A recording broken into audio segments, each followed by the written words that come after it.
যদি মুমিন হও। এজন্য ধৈর্যের পরীক্ষা দিতে হবে, আল্লাহর উপর তাওয়াক্কুল করতে হবে, অত্যাচার আর জুলুম আল্লাহর নামে সহ্য করে যেতে হবে। চিল্লায় বলেন ঠিক কিনা? কারণ মুসলিমের সাথে আল্লাহ থাকে। মুসলিমের বদদুয়াকে বিশ্বনবী ভয় করতে বলেছেন, কারণ মুসলিমের বদদুয়ার মাঝে আর আল্লাহর মাঝে পর্দা থাকে। যারা দুনিয়ার বুকে জুলুম করে তাদেরকে ক্ষমতার মসনদ থেকে নামিয়ে দেয় কে? আর যারা মজলুম হয়, যাদের রক্ত দিয়ে জমিন ভেজে, তাদেরকে জমিনের ক্ষমতা দিয়ে দেয় কে? আর যারা রক্ত ঝরায়, ইতিহাস বলে তারা শেষ পর্যন্ত প্রাণ আর জান নিয়ে পালাবার জায়গাটা পায় না। চিল্লায় বলেন ঠিক কিনা? এজন্য মুমিন খুব ভালো করে জানে, রাত্রি যত গভীর হয় সুবহে সাদিকের সময় কাছে আসতে থাকে। গর্ভবতী নারীর পেটের জ্বালা যন্ত্রণা ব্যথার পেইন যত বাড়ে, নতুন মেহমান আগমনের সময় কাছে আসতে থাকে।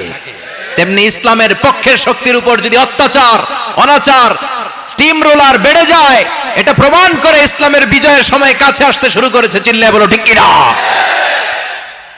এজন্য রাব্বুল আলামিন ডেকে বলেন, গোলাম লিয়াবলুয়াকুম আইয়ুকুম আহসানু আমালা, কে ভালো আমল করো, কে খারাপ আমল করো, এজন্য আমি জীবন মরণ তৈরি করেছি। চিল্লায় কোন ঠিক কিনা?